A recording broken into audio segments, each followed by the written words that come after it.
1.4 kita mempelajari tentang budaya positif di sekolah, yang tentunya mungkin sebenarnya sudah kita terapkan pada murid juga kepada diri kita sendiri dan di lingkungan warga sekolah.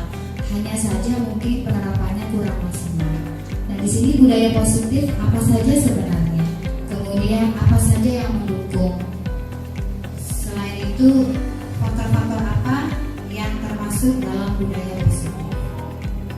Jadi sebelum mengarah ke sana, kita lihat dulu perubahan paradigma yang terjadi di sekolah. Jadi di sini kita diandekan adalah coba Bapak Ibu dan adik-adik mahasiswa tangannya digenggam.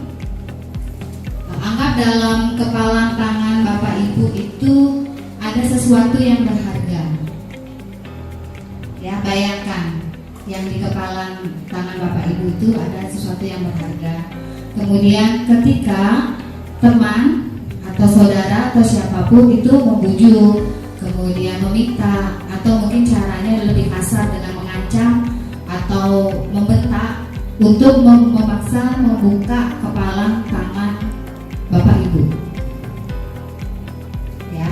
Nah, apakah dengan paksaan seperti itu atau dengan bujukan seperti itu, apakah tetap terkepal atau akan dibuka?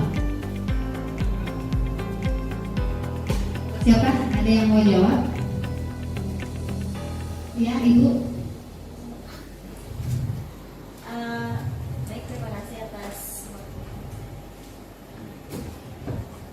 Baik, terima kasih atas waktu yang telah diberikan. Dari pertanyaan disampaikan oleh Ibu Dia, apakah ketika tangan kita dikepal terus ada seorang yang memaksa untuk membuka kepalan tangan kita? Kalau dari diri saya pribadi, tergantung tangan saya dibuka itu dengan cara apa. Kalau memang caranya memang cara positif, ya pasti saya akan buka. Tapi kalau caranya negatif dengan memaksa dan lain sebagainya dan alasan membuka tangan saya itu tidak pasti, saya tidak akan buka. Baik, terima kasih. Terima kasih. Satu lagi, mungkin dari adik ini ya. Ya. Bagaimana? Akankah tetap terkepal atau dibuka? Baik, terima kasih atas kesempatan yang diberikan kepada saya. Jadi kalau menurut saya sendiri, apakah kalau misal ada orang yang memaksa itu untuk membuka kepala tangan saya, tidak jauh berbeda dengan pendapat yang sudah dijelaskan tadi, bahwa itu tujuannya untuk apa? Kalau memang itu sudah benar, tujuannya positif, ya udah saya akan memberikan apa yang dia mau. Yang berbeda kalau itu tujuannya untuk hal yang negatif, maka saya tidak akan memberikan apa yang dia mau, yakni membuka kepala tangan saya. Baik, terima kasih. Beri tepuk tangan dulu ya kepada yang sudah memberikan jawaban. Baiklah, jadi di sini bisa kita simpulkan bahwa akankah tetap tertutup atau akan dibuka itu tergantung dari diri kita sendiri, dari keyakinan kita sendiri. Nah, disinilah perubahan paradigma yang dimaksud.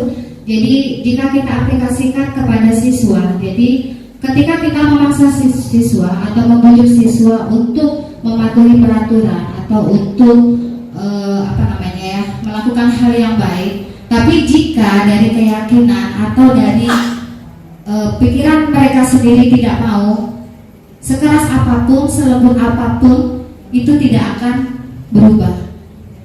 Ya, jadi di sana. Nah, bagaimana caranya supaya siswa tidak berpikir seperti itu? Ya, itu mengubah keyakinan diri mereka. Jadi mungkin kita melakukan pembinaan, kemudian mereka minta maaf, tapi ternyata kan mengulang lagi ketika kita membujuk mereka atau menanyakan kenapa mereka seperti itu. Atau ketika terjadi kasus yang kedua, kita dengan cara yang lebih kasar lagi, mungkin dengan membentak atau mungkin dengan memberi hukuman. Tapi itu tidak akan panjang. Itu hanya waktu yang singkat saja mereka akan menyadari, meminta maaf, dan kemungkinan itu akan terjadi lagi.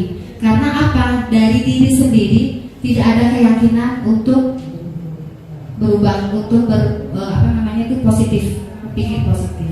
Ya, jadi di sini faktor-faktor yang mendukung untuk budaya positif itu ada disiplin positif, di mana ada juga teori kontrol, kemudian ada teori motivasi, kemudian nilai-nilai kebajikan universal, di mana juga ada posisi kita sebagai guru, ada 5 posisi kontrol, kemudian ada segitiga restitusi, yang akhirnya menuju keyakinan kelas yang akan disepakati bersama.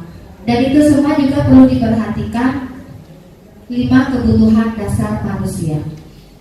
Jadi inilah faktor-faktor yang mendukung hal-hal yang bisa mengarahkan untuk menumbuhkan budaya positif di sekolah. Ini ilusi guru mengontrol murid. Jadi di sini seperti yang tadi saya sampaikan, pada dasarnya kita tidak bisa memaksa murid untuk melakukan sesuatu. Walaupun tampaknya guru sedang mengontrol perilaku murid, tetapi murid sedang tidak mengizinkan dirinya untuk dikontrol, sama seperti tadi genggaman tangan Bapak Ibu. Ya, jadi teori kontrol di sini menyatakan bahwa semua perilaku memiliki tujuan, bahkan terhadap perilaku yang tidak disukai. Kemudian ilusi bahwa semua penguatan positif efektif dan bermanfaat. Jadi penguatan positif atau bujukan adalah bentuk-bentuk kontrol. Segala usaha mempengaruhi murid agar tidak mengulangi perilaku tersebut itu merupakan usaha untuk mengontrol murid, tapi hanya dalam jangka waktu tertentu. Jadi seperti tadi bisa diulang dan diulang lagi karena tidak ada keyakinan dari diri sendiri. Begitu juga dengan menggunakan kritik dan rasa bersalah untuk mengontrol murid. Ini mereka belajar untuk merasa buruk tentang diri sendiri. Mereka mengembangkan diri yang negatif sehingga merasa sulit ketika guru mengidentifikasikan bahwa mereka sedang melakukan perilaku ini. Karena seringkali guru cukup menggunakan suara halus untuk menyampaikan pesan negatif. Jadi di sini lebih kontrolnya itu membuat rasa bersalah. Jadi kamu sudah melakukan seperti ini, kamu tidak kasihan ya pada ibu ya, ibu sudah mengajar, ibu sudah memberikan seperti ini. Itu dikontrol pemberi rasa bersalah. Kemudian selanjutnya adalah ilusi bahwa orang dewasa memiliki hak untuk memaksa. Jadi banyak orang dewasa termasuk kita sebagai pendidik percaya bahwa memiliki tanggung jawab untuk membuat murid-murid berbuat hal-hal tertentu. Jadi selama ada kemajuan berdasarkan sebuah pengukuran kinerja, pada saat itu pula orang dewasa akan menyadari bahwa perilaku memaksa tidak akan efektif untuk jangka waktu panjang dan sebuah hubungan permusuhan akan terbentuk. Jadi mungkin dari murid akan merasa tidak nyaman dengan gurunya, akhirnya menjauh ataupun mungkin bisa memunculkan rasa dendam. Kemudian dilanjutkan nilai-nilai kebajikan universal yang akan disampaikan oleh teman saya. Silakan Pak. Ya, dalam membentuk budaya positif, sebelum membentuk budaya positif tadi kita sudah bahas ada disiplin positif ya dan perilaku kontrol. Nah, ada nilai-nilai yang kita sepakati, sebagai nilai kebajikan universal yang harus kita tanamkan pada siswa sebelum mencapai sebuah tujuan akhir di lingkungan sekolah yang positif. Mungkin kita di dalam kelas kita tumbuhkan dulu keyakinan tentang nilai-nilai kebajikan ini. Yang pertama, kalau dilihat dari profil pelajar Pancasila ada 6 dimensi nilai kebajikan, yakni beriman dan bertakwa kepada Tuhan Yang Maha Esa dan berakhlak mulia, mandiri, bernalar kritis, berkomunikasi global, bergotong royong, dan kreatif. Kalau dilihat dari IBO, Primary Years Program, ada toleransi, rasa hormat, integritas, mandiri, menghargai, dan masih banyak lagi dari sumber-sumber lain tentang nilai-nilai kebajikan yang sifatnya universal. Jadi di dalam kelas itu bagaimana kita menanamkan dan menyadarkan bahwa ini loh nilai-nilai kebajikan yang harus kalian terapkan nantinya.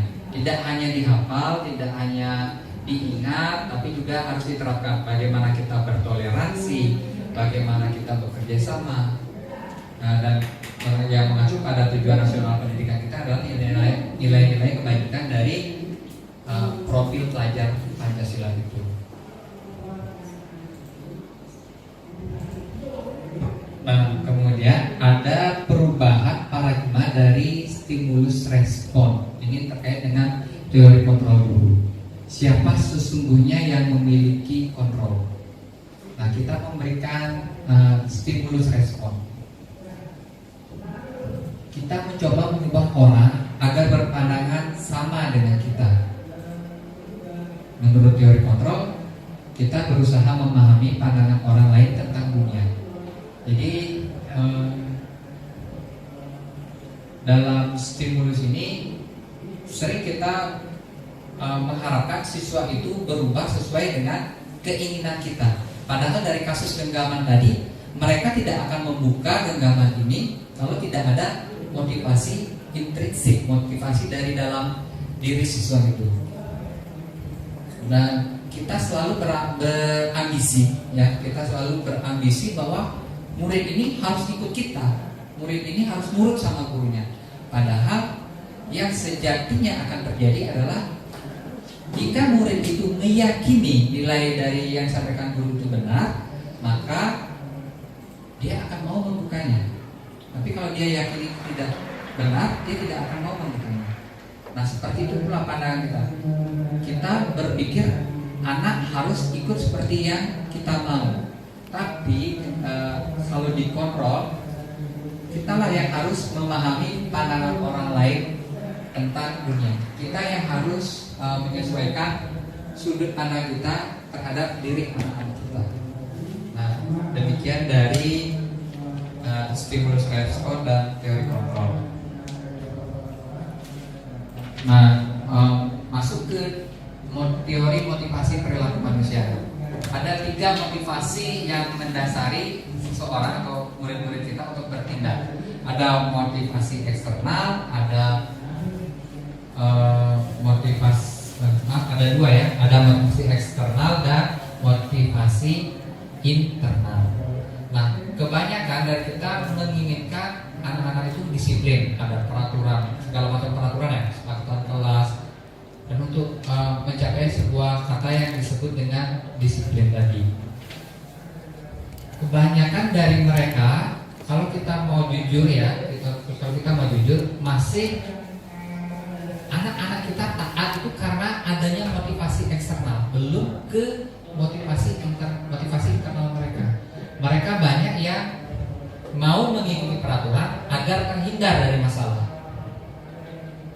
agar tidak kena hukuman. Saya malu kalau dihukum, saya tidak mau dihukum. Tapi jarang sekali yang mau mengikuti peraturan, mau menuruti peraturan itu karena memang ada motivasi dari dalam diri mereka sendiri. Nah, tugas kita lah yang menemukan motivasi itu dengan menanamkan nilai-nilai keyakinan tadi. Nah, selain itu ada juga motivasi eksternal yang biasa kita berikan ke siswa, yakni berupa penghargaan atau imbalan. Apa yang akan saya dapatkan apabila saya melakukannya? Ya, misalkan anak-anak jangan ribut ya, nanti kalau mau tenang nanti di rapor nilai 80 gitu kan, atau nanti dapat hadiah snack. Jadi mereka melakukannya karena ada imbalannya. Nah, seperti apa nanti imbalannya, dampaknya terhadap murid-murid kita akan bahas lebih lanjut di slide berikutnya. Nah, untuk motivasi internal ini untuk menghargai dirinya sendiri. Saya akan menjadi orang yang seperti apa bila saya melakukannya. Misalkan kalau saya menuruti peraturan berpakaian, nanti saya ke depannya jadi apa ya? Itu yang akan tumbuh dari diri mereka. Kalau saya tidak ribut, kalau saya tidak berkelahi, kalau saya bisa toleransi, nanti apa yang akan terjadi dalam diri saya. Nah, seperti itu teori motivasi internal. Nah, tadi saya sampaikan bahwa ada penghargaan yang kita berikan pada murid. Sebelum lanjut, saya tanya Bapak Ibu, senang nggak diberi penghargaan? Senang. Penghargaan seperti apa yang biasanya diterima? Uang. Ya, bagus. Ada lagi? Apa lagi? Pujian, ya. Kamu pinter, nak. Kamu hebat, gitu ya. Nah, efeknya ke siswa. Nah, kita berbicara efeknya ya ke siswa. Ternyata penghargaan itu malah menghukum mereka. Coba bayangkan kualitas pendidikan kita kalau kita terus-terusan memberikan penghargaan. Jadi mereka itu akan berbuat dengan tujuan mencapai penghargaan itu. Motivasinya adalah penghargaan. Motivasinya adalah kalau tadi bilangnya uang. Nanti kalau mau tiket bersih kelasnya ibu kasih uang gitu. Yang bisa jawab soal ini dengan benar, ibu kasih uang. Jadi motivasinya adalah uangnya, bukan kesadaran dari dalam dirinya. Nah, kemudian ada juga penghargaan ini malah mematikan kreativitasnya. Karena kalau saya berbuat ini maka saya akan dipuji. Jadi saya akan dipuji kalau berbuat yang ini. Kalau melakukan hal yang lain mungkin saya nggak akan dipuji. Jadi ada kekangan kreativitas di sana. Saya harus melakukan A baru dapat pujian. Saya melakukan A baru dapat uang. Saya melakukan A baru dapat jajan. Tapi kalau saya melakukan B belum tentu. Nanti saya nggak dapat pujian. Tidak seperti si Ayu misalkan yang selalu dipuji guru karena melakukan kegiatan A. Itu malah jadinya adalah mematikan kreativitas anak. Oke, untuk selanjutnya terkait dengan hukuman dan konsekuensi, mungkin Bu Rena bisa melanjutkan ya.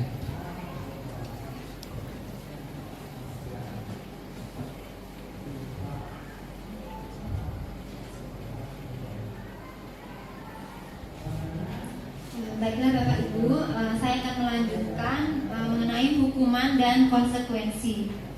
Nah, jadi bedanya di sini adalah kalau pada hukuman misalkan sesuatu yang menyakitkan harus terjadi. Nah, sedangkan konsekuensi itu sesuatu yang harus terjadi. Kemudian yang kedua, hukuman itu membuat fisik anak sakit, fisik maupun hati ya, untuk jangka waktu yang lama. Jadi ini adalah akibat dari hukuman itu sendiri. Kalau kita memberikan hukuman kepada murid. Nah, sedangkan konsekuensi membuat anak merasa tidak nyaman dalam jangka waktu yang pendek. Nah, contohnya misalkan ya, misalkan di kelas ada siswa yang tidak sengaja merobek kertas ulangan temannya, kertas yang akan dijawab oleh temannya misalkan. Nah, siswa yang merobek tersebut dia mengganti dengan kertas yang baru. Nah, itu namanya konsekuensi. Nah, jadi mungkin dia yang dirugikan hanya bersifat sementara. Jadi dia hanya menggantikan kertas ulangan temannya.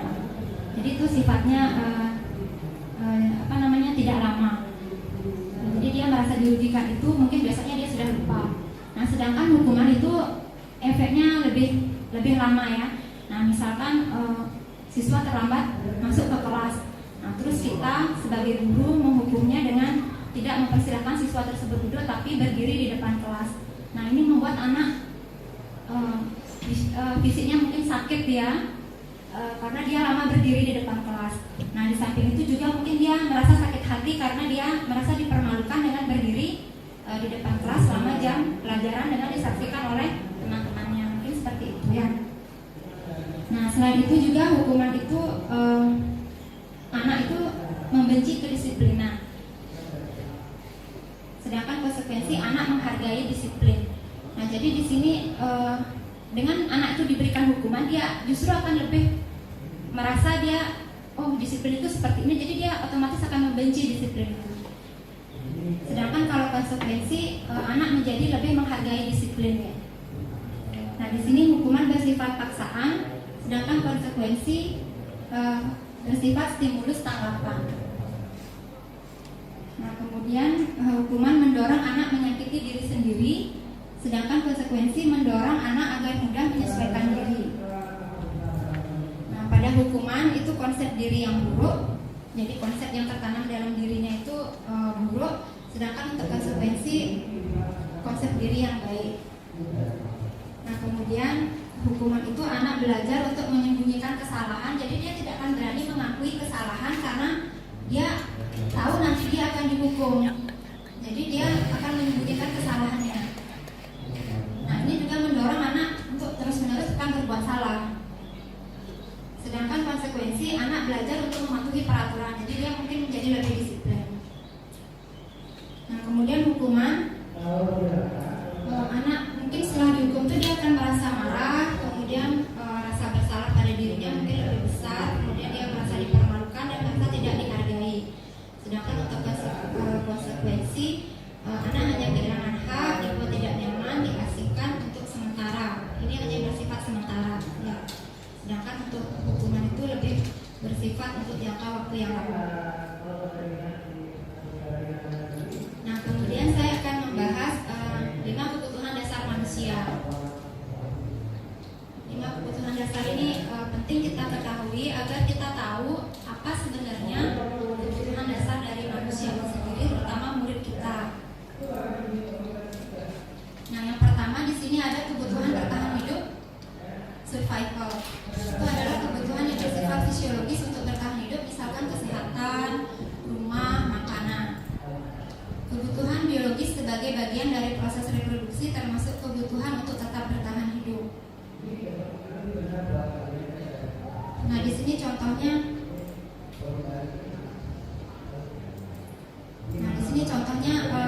ada kasus Doni ketika dia ditanya oleh Ibu Ambar, gurunya mungkin ya,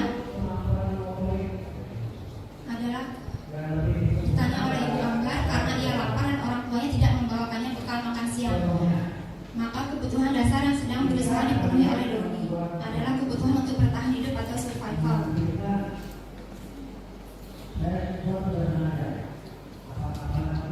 Yang kedua, kebutuhan akan kasih sayang dan rasa diterima.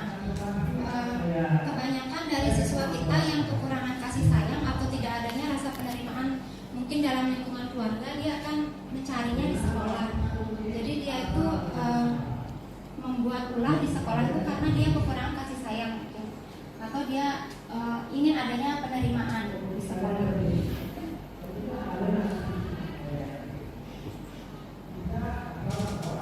Kebutuhan akan kasih sayang dan rasa diterima ini adalah termasuk kebutuhan psikologis ya. Kebutuhan untuk disayangi dan diterima meliputi kebutuhan akan hubungan dan koneksi sosial, kebutuhan untuk memberi dan menerima kasih sayang, dan kebutuhan untuk merasa menjadi bagian dari suatu kelompok atau diterima. Kebutuhan ini juga meliputi keinginan untuk tetap terhubung dengan orang lain seperti teman, keluarga, pasangan hidup, teman kerja, binatang peliharaan, dan kelompok di mana kita tergabung. Anak-anak yang memiliki kebutuhan dasar kasih sayang dan rasa diterima yang tinggi biasanya ingin disukai dan diterima oleh lingkungannya. Mereka juga akrab dengan orang tuanya. Biasanya mereka belajar karena suka pada gurunya. Bagi mereka, teman sebaya sangatlah penting. Mereka juga biasanya suka bekerja dalam kelompok. Yang ketiga, ada kebutuhan atas kemampuan dari siswa tersebut atau penguasaan. Kebutuhan ini berhubungan dengan kekuatan untuk mencapai sesuatu, menjadi kompeten, menjadi terampil, diakui atas prestasi, dan keterampilan kita didengarkan dan memiliki rasa harga diri. Anak-anak yang memiliki kebutuhan dasar akan penguasaan yang tinggi biasanya selalu ingin menjadi pemimpin. Mereka juga suka mengamati sebelum mencoba hal baru dan merasa kecewa bila melakukan kesalahan. Berikutnya, kebebasan, kebutuhan akan pilihan. Kebutuhan untuk bebas adalah kebutuhan akan kemandirian, otonomi, memiliki pilihan dan mampu mengendalikan arah hidup seseorang. Anak-anak dengan kebutuhan kebebasan yang tinggi menginginkan pilihan. Mereka perlu banyak bergerak, suka mencoba, tidak terlalu terpengaruh orang lain dan senang mencoba hal baru dan menarik.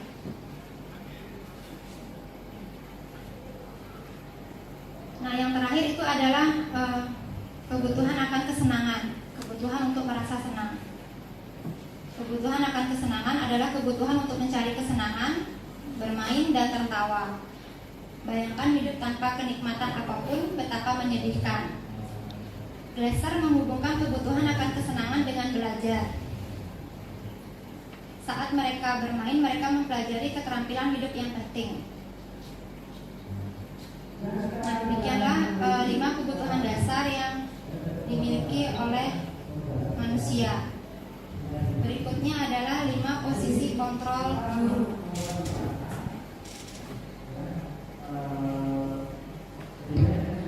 Berikutnya akan dipresentasikan oleh rekan saya.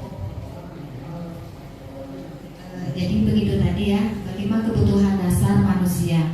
Jadi itu tidak hanya murid saja, tapi kita sebagai pendidik juga memiliki kebutuhan dasar tersebut. Nah, jika terjadi kasus pada murid kita, jika melakukan kesalahan atau hal-hal yang negatif, itu kemungkinan salah satu atau beberapa kebutuhan dasarnya itu tidak terpenuhi. Jadi biasanya murid akan mencari cara yang dengan cara yang negatif untuk memenuhi kebutuhan yang tidak terpenuhi itu. Jadi ketika murid kita bermasalah atau melakukan penyimpangan, sebaiknya kita pendekatan dengan untuk mengetahui sebenarnya apa sih yang dia butuhkan. Apakah tadi kebutuhan love and kebutuhan kasih sayang, ataukah kesenangan, ataukah penguasaan. Dan yang tadi sudah dijelaskan juga, setelah kita sudah tahu kebutuhan apa yang dibutuhkan oleh murid tersebut, kita jangan memberikan hukuman, tapi berikan konsekuensi. Karena seperti tadi yang sudah dijelaskan oleh Bu Rena, apa dampaknya hukuman, kemudian apa hal positif dari konsekuensi tersebut. Jadi memang cukup agak berat ya awalnya, karena kita harus mendalami, harus memahami apa yang terjadi pada murid tersebut. Karena seperti tadi, sejelek apapun hal yang dilakukan itu pasti ada tujuan. Jadi kita supaya tahu apa sih sebenarnya tujuan murid itu. Nah, setelah itu tentang 5 posisi kontrol guru akan dijelaskan oleh Pak Abdi. Sebelum lanjut ke 5 posisi kontrol guru, mari kita ingat kembali apa yang sudah disampaikan tadi. Yang pertama ada disiplin. Disiplin. Yang pertama ada disiplin, yang kedua ada motivasi. Jadi bagaimana anak itu bisa menjadi disiplin seperti yang Bapak Ibu harapkan dengan timbulnya motivasi dari dalam dirinya, motivasi intrinsik ya, dari internal dirinya. Bagaimana motivasi itu bisa tumbuh? Dengan nilai-nilai kebaikan universal yang telah diyakini. Ya, jadi kita memberikan keyakinan positif dulu, kemudian ada nilai-nilai kebaikan yang universal. Nah, kenapa anak murid kita itu sampai bisa melakukan pelanggaran, sampai melakukan tindakan yang indisipliner, tidak sesuai dengan harapan kita? Nah, ternyata tadi sudah dijelaskan ada 5 kebutuhan yang mendasarinya. Ada 1 kebutuhan fisiknya dia, survivalnya dia. Kemudian ada 4 kebutuhan fisikisnya dia. Nah, di dalam menangani kasus-kasus siswa yang bermasalah, kasus siswa yang melakukan perbuatan yang tidak disiplin, kita ada 5 posisi kontrol guru. Nah, seperti apa 5 posisi kontrol guru itu? Yang pertama ada posisi kontrol guru sebagai seorang penghukum. Nah, posisi penghukum ini bisa menggunakan hukuman fisik atau menggunakan hukuman verbal. Orang-orang yang menjalankan posisi penghukum senantiasa mengatakan bahwa sekolah memerlukan sistem atau alat yang dapat lebih menekan murid-murid lebih dalam lagi.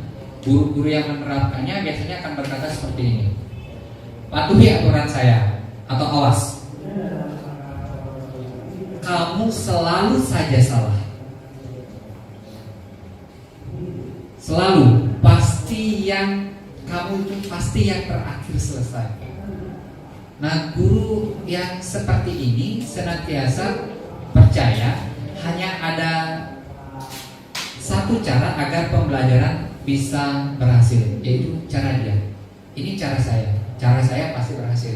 Anak-anak harus dihukum. Nah, penghukum biasanya kan nada suaranya tinggi, bahasa tubuhnya mungkin kayak berkaca pinggang atau melipat tangan, mata melotot. Yang baru lihat aja udah serem. Mungkin di antara kita ada yang seperti itu. Nah, hasilnya seperti apa? Kemungkinan murid marah atau mendendam dan bersikap agresif. Mungkin Bapak Ibu ada nggak dulu waktu sekolah pernah dihukum? Pernah ya? Masih keingat kan? Sakitnya tuh di sini.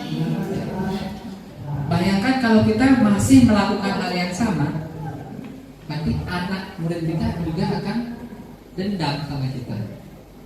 Dan mereka bisa jadi akan meneruskan pola itu ke generasi selanjutnya kalau mereka jadi guru, atau paling tidak dalam keluarganya lah kebiasaan untuk menjadi seorang yang penghukum. Nah, di posisi kontrol yang kedua ada posisi pembuat merasa bersalah. Jadi membuat siswanya merasa bersalah. Pada posisi ini biasanya guru akan bersuara lebih lembut. Kalau ini kan agak kasar ya, agak keras suaranya, nada bicaranya. Karena ini lebih lembut. Membuat rasa bersalah akan menggunakan keheningan yang membuat orang merasa tidak nyaman, bersalah atau malah rendah diri. Bisa diungkapkan seperti ini: Bapak sangat kecewa dengan kamu. Berapa kali Bapak harus memberitahu kamu, jangan lakukan lagi.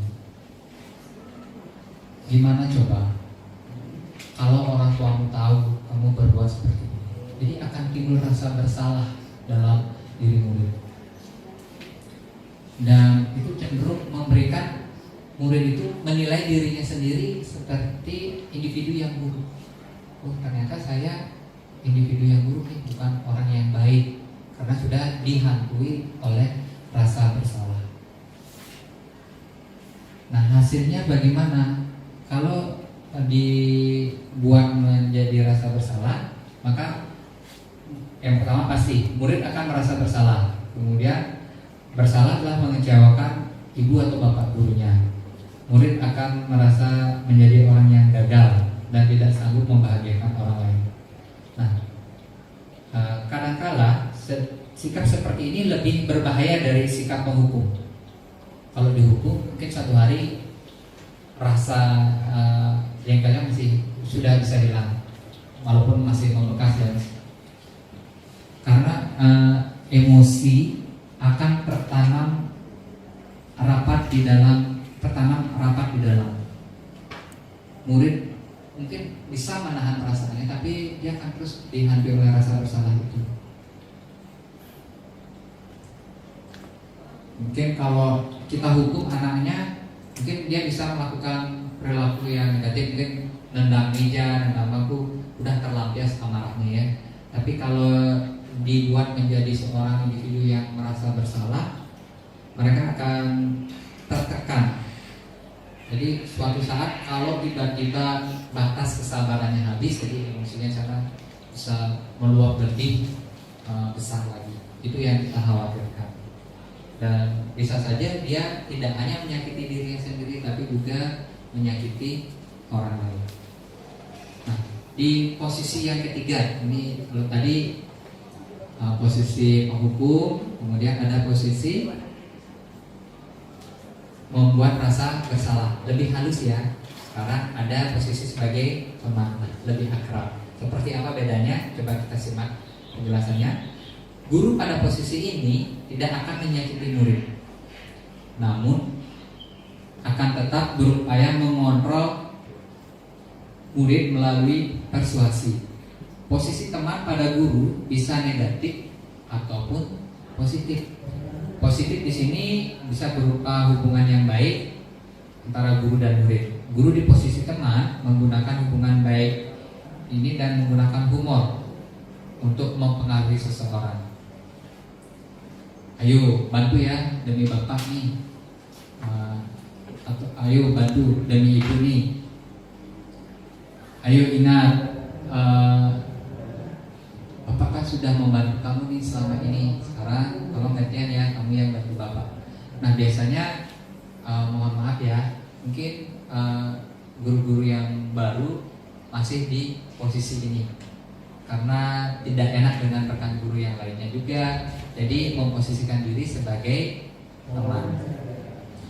Nah, hal negatif dari posisi teman ini adalah bila suatu saat guru tersebut tidak membantu, maka murid akan kecewa dan berkata, saya pikir bapak atau ibu kan teman saya, tapi kok saya tak mau dibantu. Kan kita temenan, kita kan bestie gitu. Tapi kok nggak mau sih bantu saya. Saya ini kalau misalkan remedi ibu, tolong dong bantu saya. Padahal udah temenan, murid merasa udah temenan, tapi ternyata gurunya nggak mau membantu. Nah, posisi guru sebagai teman ini lebih ke banyak bercanda, kemudian bahasa tubuhnya lebih dekat ke siswa, senyum-senyum, matanya yang ceria lah, tidak marah-marah, tidak membuat rasa bersalah, tidak judes lah. Nah, hasilnya guru akan merasa senang dan murid akan merasa senang dan akrab dengan guru. Ya, ini termasuk dampak yang positif ya. Hanya saja di sisi negatif, murid menjadi tergantung sama gurunya. Bila ada masalah, dia merasa guru tersebut akan bisa membantunya. Kemudian akibat lain dari posisi teman hanya akan membuat sesuatu guru untuk membuat murid hanya melakukan sesuatu yang disuruh oleh gurunya dan belum tentu akan menuruti guru yang lain. Misalkan Bu Rika dekat dengan murid, jadi dia mau nyuruh murid itu dia nggak mau. Bu dia kan bestie saya, nah saya hanya nurut sama Bu Rika saja. Itu dampak negatifnya. Nah, posisi yang keempat adalah posisi sebagai pemantau. Memantau di sini berarti mengawasi. Dalam pengawasannya, guru berpijak pada peraturan. Ini loh peraturannya. Kalau dia melanggar, kamu sudah melanggar. Peraturannya ini, kamu sudah melanggar. Ini sudah tidak bisa ditolerir. Kamu sudah melakukan kesalahan. Biasanya seperti itu. Kalau guru-guru yang berada di posisi pemantau.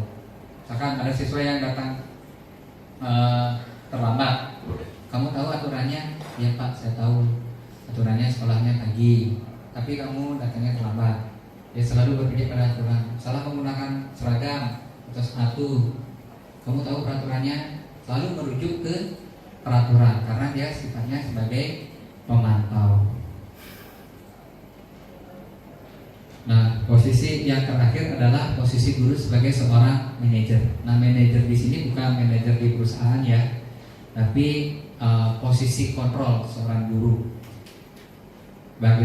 Saat muridnya melakukan kesalahan. Jadi, bagaimana guru itu mempersilahkan murid untuk mempertanggungjawabkan perilakunya, mendukung agar murid itu menemukan solusi atas permasalahannya sendiri. Sebelum-sebelumnya kita ada kebiasaan untuk menghukum. Yang bagus kita kasih penghargaan.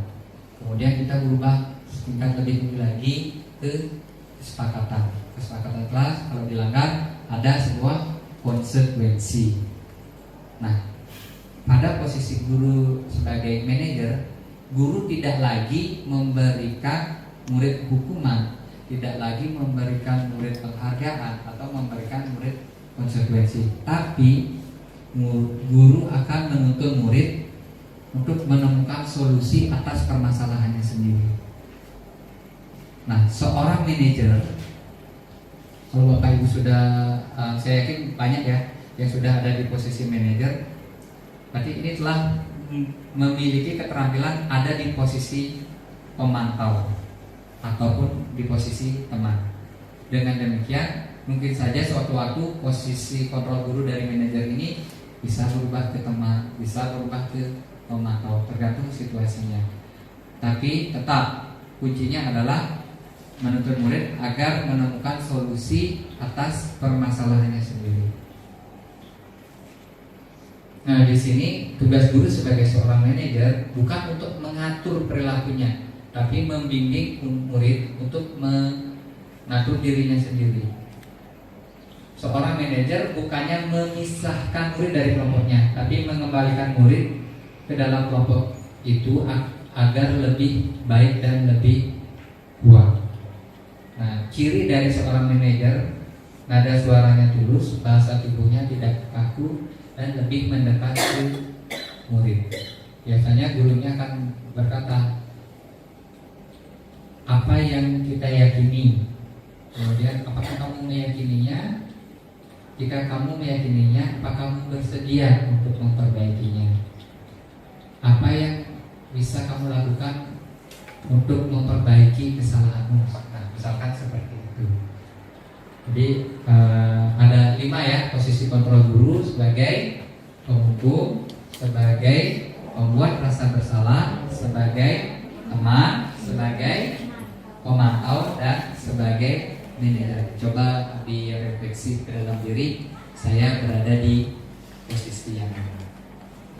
Ini untuk selanjutnya terkait dengan cara penanganan kasus untuk siswa yang bermasalah atau melanggar peraturan akan disampaikan oleh Bu Dia.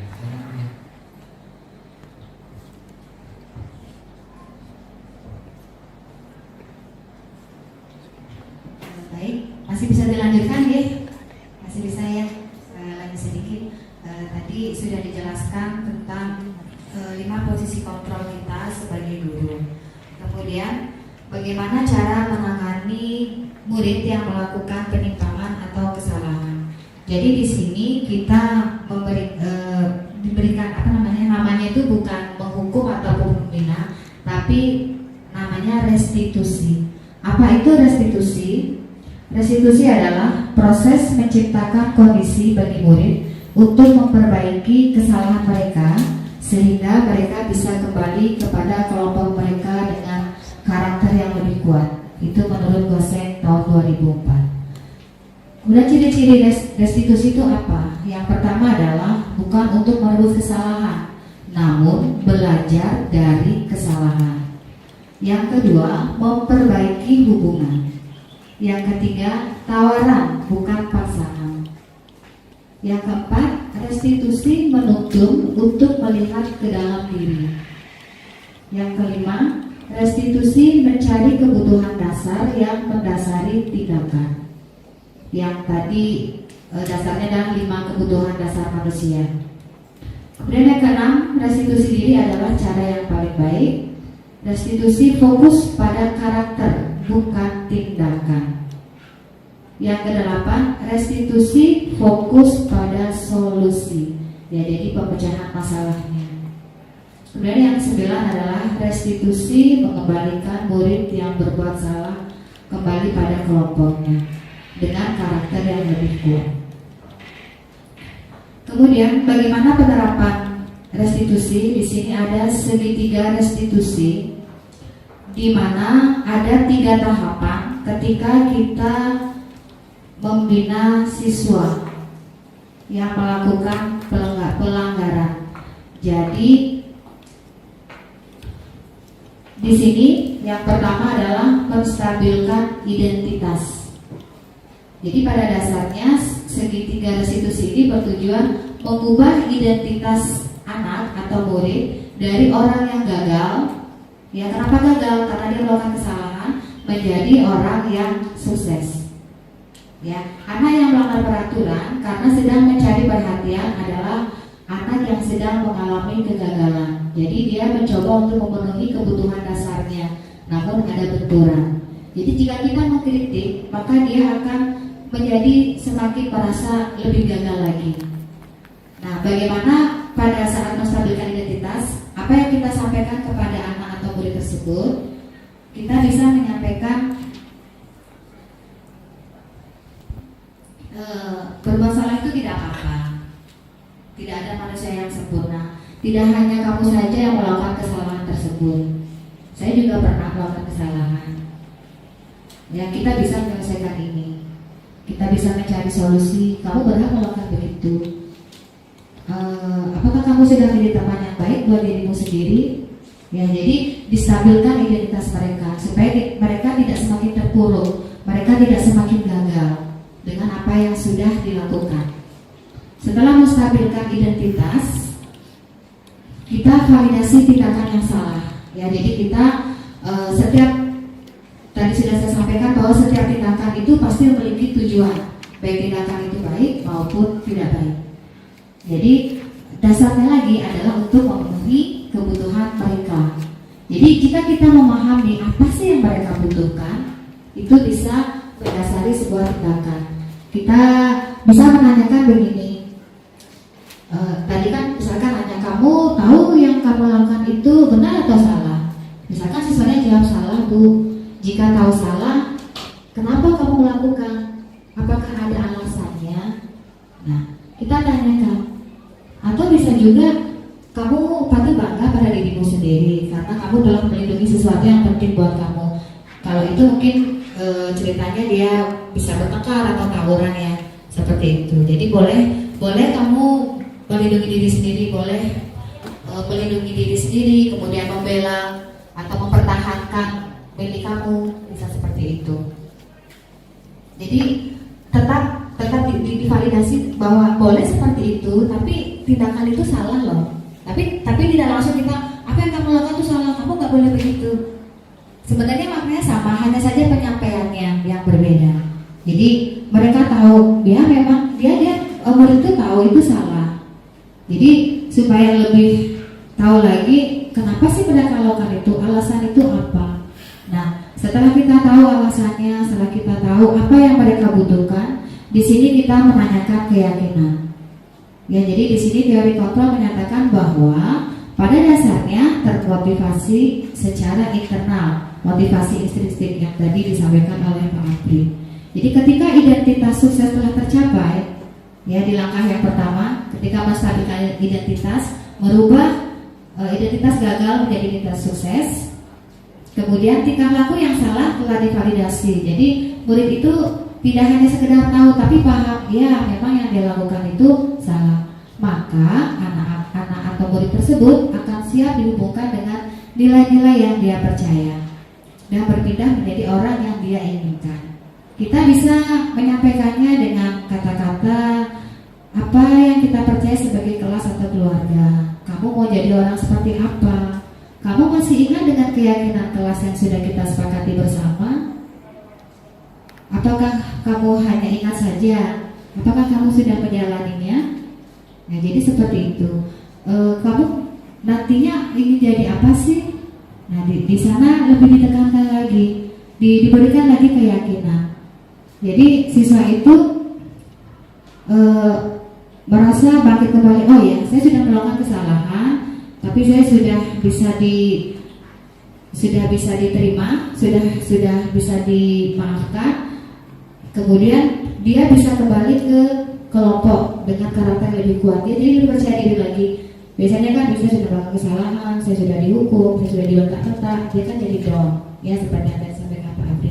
Tapi dengan kita menerapkan segitiga restitusi ini, dia akan tumbuh dan akan muncul karakter yang lebih baik lagi dari diri sendiri. Motivasi internalnya itu lebih muncul lagi. Nanti sebentar mungkin akan kita tampilkan sebentar Pak ya video penerapan segitiga restitusi, karena sebelumnya kita juga sudah melakukan penerapan seperti itu. kemudian tadi sempat saya singgungkan pada menanyakan apakah kamu masih ingat keyakinan kelas yang sudah kita sepakati bersama. Sebenarnya apa sih itu keyakinan kelas? Ya, mungkin kita sebelumnya itu selalu mengkaitkan dengan peraturan. Nah, kalau misalkan peraturan itu kita rubah dengan keyakinan kelas, jadi perbedaannya di sini. Peraturan selalu kembalikan buku ke tempatnya. Ya, dia itu keyakinan kelasnya berarti tanggung jawab. Jadi tidak selalu kembalikan buku ke tempatnya, kan peraturannya seperti itu. Mereka tidak nanti kalau tidak dikembalikan ke bukunya saya akan dimarahin atau saya tidak lagi dikasih pinjam. Ya, tapi kalau mereka sudah punya keyakinan, oh saya harus mengembalikan buku tempatnya, itu berarti saya tanggung jawab. Berarti saya harus punya rasa tanggung jawab. Atau mungkin pinjam buku ke temannya. Kalau misalkan mereka masih berpikir harus mengembalikan biar bisa dipinjemin lagi, atau ke perpustakaan misalkan, atau menghilangkan nanti saya nggak dipinjemin lagi. Berarti itu kan bukan dari internal ya, karena takut dihukum kan. Nah, kalau sudah punya keyakinan, oh saya harus bertanggung jawab. Jadi apapun yang saya lakukan, saya harus bertanggung jawab. Seperti itu. Kemudian dilarang mengganggu orang lain, begitu peraturannya. Kalau mengganggu nanti kamu begini. Nah, kalau sudah punya keyakinan, saya tidak mengganggu orang lain karena saya menghormati orang lain. Ya, jadi tidak terjadi bullying lagi. Kalau sudah punya keyakinan, saya harus menghormati orang lain. Begitu juga contoh-contoh selanjutnya seperti menggunakan masker. Ya, gunakan masker. Ya, COVID-nya udah nggak ada, udah jauh. Nggak usah pakai masker, atau kita sudah berjauhan. Itu berarti dari faktor eksternal. Tapi kalau sudah punya keyakinan, motivasi dari diri sendiri, itu untuk keselamatan saya, itu untuk kesehatan saya. Walaupun dibilang COVID-nya sudah berkurang, walaupun mungkin kita ngomong sudah berjauhan, tapi dia punya keyakinan saya tetap memakai masker. Jadi bukan karena takut nanti dihukum kalau pakai masker atau apalah. Ya, jadi itu keyakinan dari mereka. Jadi seperti itu, lebih ke keyakinan yang tadi didasari oleh nilai-nilai kebajikan universal. Nah, di sini untuk ruang lingkupnya budaya positif seperti yang tadi awal saya sampaikan, bahwa untuk menumbuhkan budaya positif baik di kelas maupun di sekolah itu berawal dari hal yang kecil dulu, dari peraturan kelas yang didasari oleh keyakinan kelas yang tadi dibahas yang ini ya. Kemudian jika itu sudah, semua kelas, semua murid itu kan menjadi lingkungan yang positif di sekolah itu. Jadi tidak hanya tanggung jawab dari guru sendiri dan juga murid, tapi seluruh warga sekolah. Jadi untuk menumbuhkan budaya positif itu tidak hanya di tangan pendidik saja, tapi seluruh warga sekolah. Untuk kesimpulan keseluruhnya akan ditambahkan lagi oleh Bu Rena.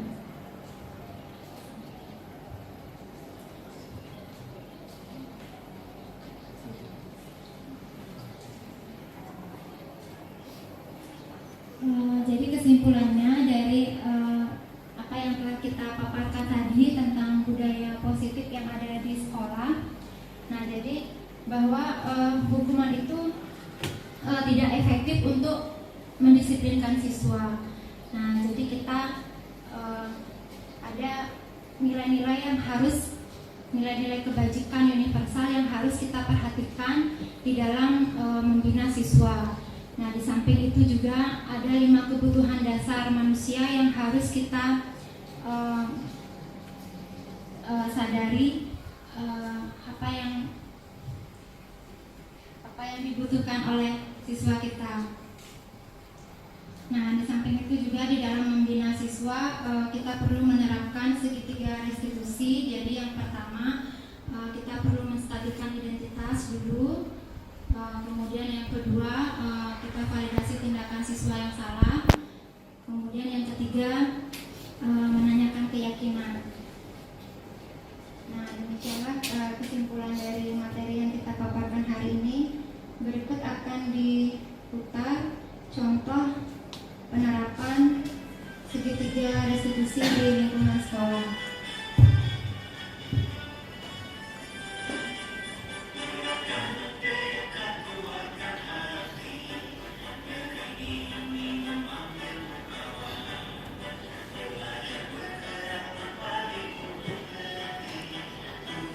Bagus lagunya, ya.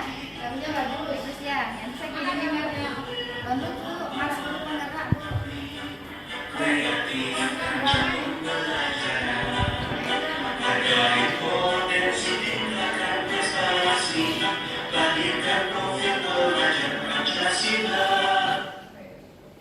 Selamat pagi adik Krisna. Adik Krisna tahu tidak saya panggil ke sini?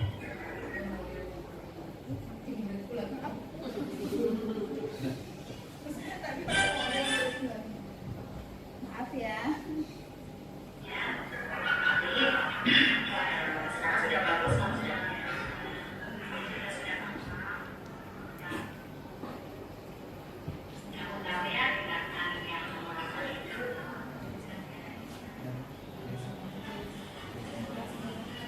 Oleh kabarnya Aisyah.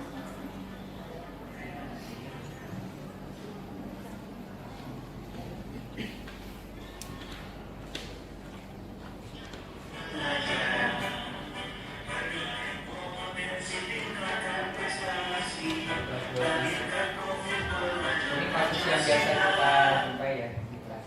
Selamat pagi adik Krisna. Adik Krisna tahu tidak saya panggil ke sini? Laporan apa yang sudah kamu lakukan? Pada saat dengan masukan saya bermain HP dan tidak mencatat sehingga peserta tidak mengumpulkan kelas. Baik, jadi kamu tahu ya tindakan yang kamu lakukan itu sudah menyadarinya. Menurut adik Krisna, itu benar atau salah? Jangan salah. Tapi yang penting kamu kan sudah menyadarinya ya. Iya, terus berbuat salah itu memang manusiawi. Ya, tidak hanya kamu saja sih yang pernah melakukan hal seperti itu. Kalau Andi tahu perbuatan tersebut salah, kenapa tetap dilakukan? Apakah ada alasannya? Alasan saya memang dengan Jepang bagi saya sulit, jadi saya tidak mencatat sehingga tidak bisa mengerjakan tugas. Sudah baik kalau kamu menyadari bahwa perbuatan itu kamu salah. Tapi yang penting kamu kan sudah menyadarinya. Tapi di sini poinnya adalah selain kamu menyadari, kamu juga sudah tahu kan alasannya kenapa kamu melakukan itu. Nah, seharusnya kamu itu komunikasikan dengan saya. Jika memang tidak kenal, tidak mengerti, tanyakan dengan arahan.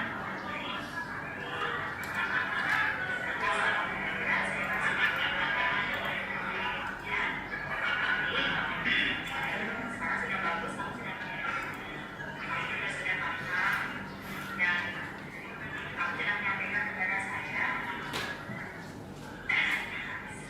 Terus kamu ingat tidak dengan keyakinan kelas yang sudah kita sepakati bersama? Tidak ada beda sekolah sendiri.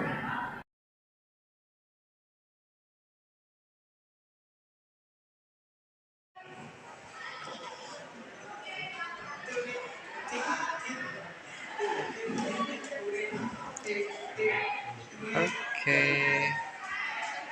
Ya, selanjutnya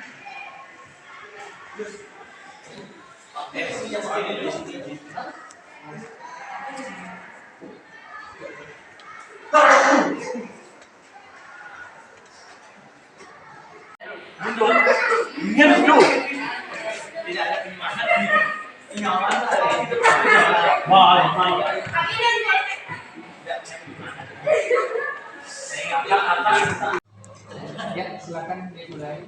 Kalau pada saat panggung sudah. Boleh yang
Ini kali sih.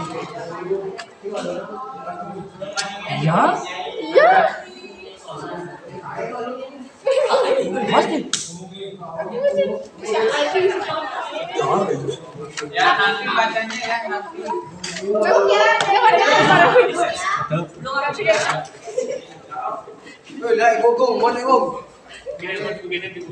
Wah, jiwa anjir. Mana gininya?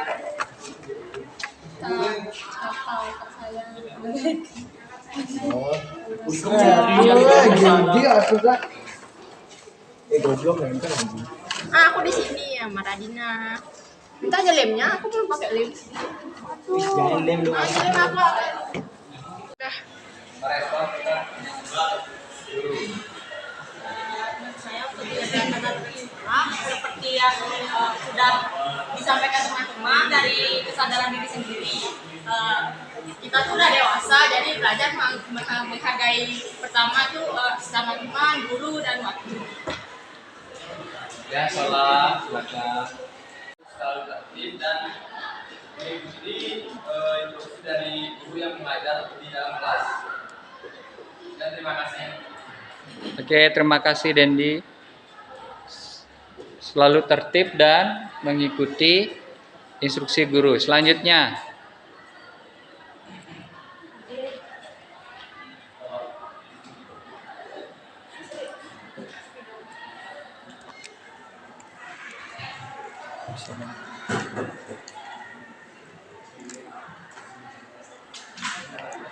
batu pegang.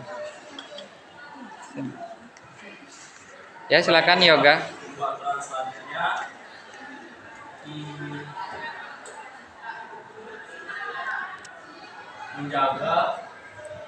Selanjutnya menjaga perasaan guru-guru dan teman-teman yang lain dalam pelajaran karena itu bisa jadi juga penghambat kita dalam belajar. Yang menjaga perasaan. Misalnya jangan buat gurunya marah sama kita bercanda atau ya lain sebagainya.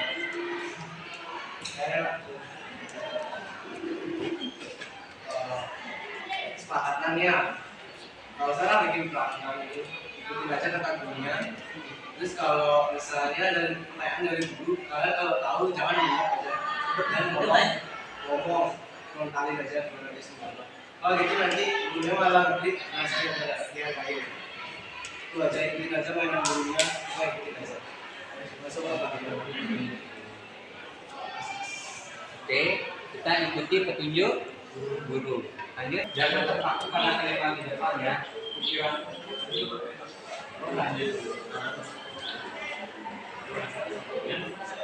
Jadi sebenarnya kita harus tetap selalu kondusif di dalam kelas, baik itu pada saat jam pembelajaran maupun jam kosong. Biasanya kan banyak kelas kalau jam kosong pasti ribut atau melakukan hal-hal yang tidak baik, terutama bullying. Karena kita sekolah kita kan menekankan untuk anti-bullying, kita juga tidak boleh melakukan bullying pada sesama maupun pada guru.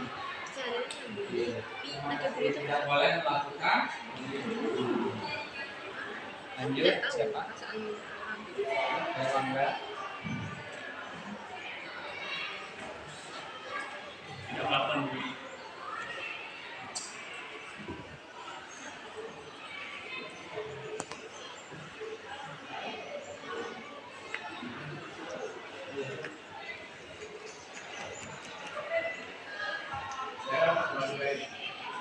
Saya sebagai siswa geografi pada saat istirahat agar cepat waktu untuk masuk ke kelas. Mengikuti pelajaran sekolah.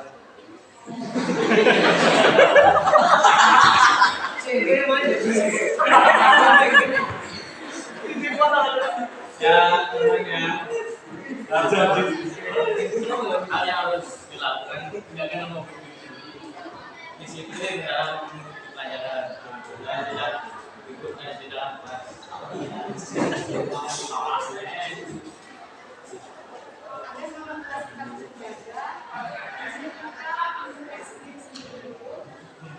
Setelah kita introspeksi sendiri, kan otomatis semuanya itu pasti kita bakal ketemu kelas yang memang aman.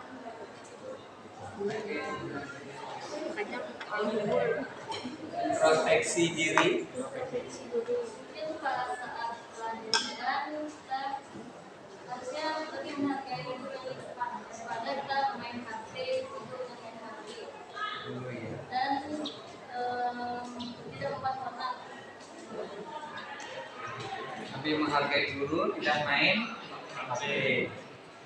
Tolong ingat kesadaran dirinya. Kalau kalian merasa telat pada saat kumpul di lapangan, kalau absensinya merasa kosong, kalian harus segera lapor ke sekretarisnya. Jangan malah langsung ke sekretaris karena bilang alfa atau apa itu. Dan ingat kesadaran untuk piket di kelas, walaupun kalian persis atau telat, ingat piket dan istirahat ataupun jam-jam kosong. Ya.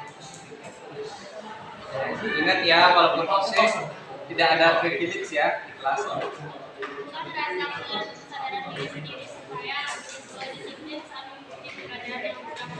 Oke, tumbuhkan rasa disiplin ya. Kalau menurut saya Pak ya, ini suasana kelasnya kayak kosong kali gitu. Ya kali ya. Kita hias kelas lah dikit-dikit biar merubah suasana kelas ini dengan kelas yang lain. Siapa tahu gurunya saya lagi sebelum sini sih. Lihat kelasnya bagus gitu, ada apa namanya? Ya, gitu lah. Atau enggak ya ada lah perubahan di kelas ini biar enggak kosong gitu. Oke, bagus. Intinya kan menghias kelas ya. Masalah AC, masalah pada saat pelajaran juga nggak memboye kok sama guru gitu, kayak bercanda gurunya ini banyak banget gitu. Hindari membuye. Dari memboye. Menurut saya selagi siswa di kelas 11B ini semua hal tersebut tidak akan berjalan jika diri sendiri tidak tertutup melakukan hal tersebut. Jadi menurut saya diri sendiri aja untuk melakukan itu semua dan tetap berusaha. Ya, tetap berusaha. Misalkan kalau menurut saya punya kesadaran diri sendiri. Misalkan kalau ditegur sama temennya atau pengurus kelas yang lain, jangan marah gitu. Soalnya itu kesalahan dari kalian sendiri, bukan. Kalau kita mau nggak negur juga salah, mau ditegur juga apa namanya nanti salah ngomong, kalian nggak masuk ke hati, jadi kan berantem jadinya.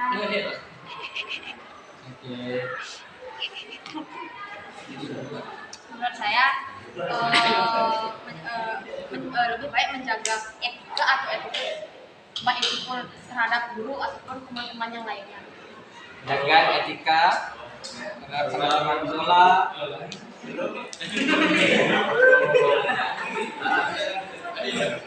Saya menggunakan sama mati saja.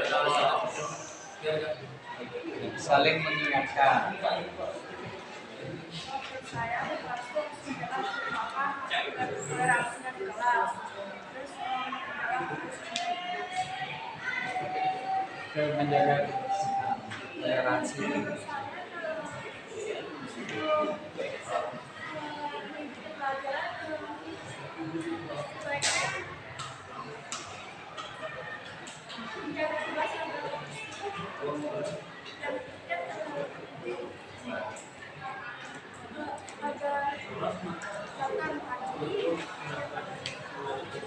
Piket agar datang lebih awal. Dah? Ya, silakan duduk.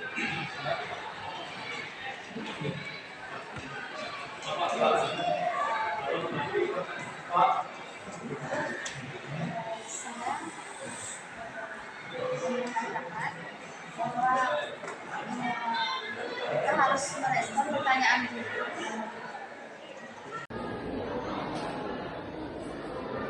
Kita sebut semua itu dengan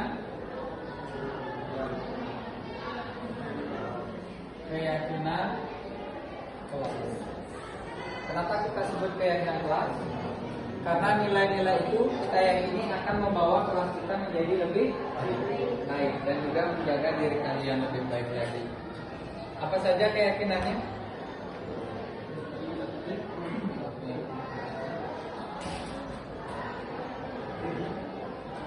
Yang pertama ada tertib. Ini untuk semua ya. Lagi menghargai.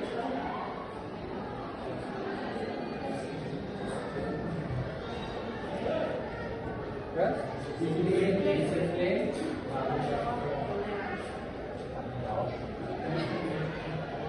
Tanggung jawab.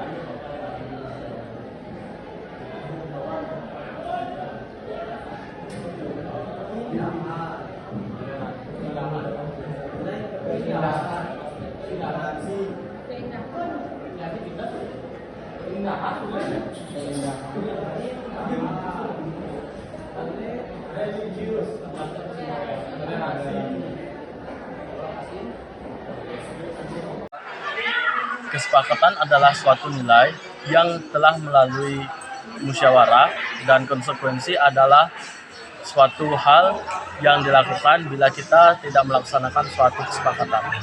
Dengan terbentuknya keyakinan kelas, saya berharap kelas saya lebih baik lagi dan lebih kondusif lagi. Nilai keyakinan kelas 11B adalah tertib, menghargai, disiplin, tanggung jawab, keindahan, toleransi, tekun, religius, integritas, berkarakter Pancasila. Sekian nilai keyakinan kelas 11B. Terima kasih.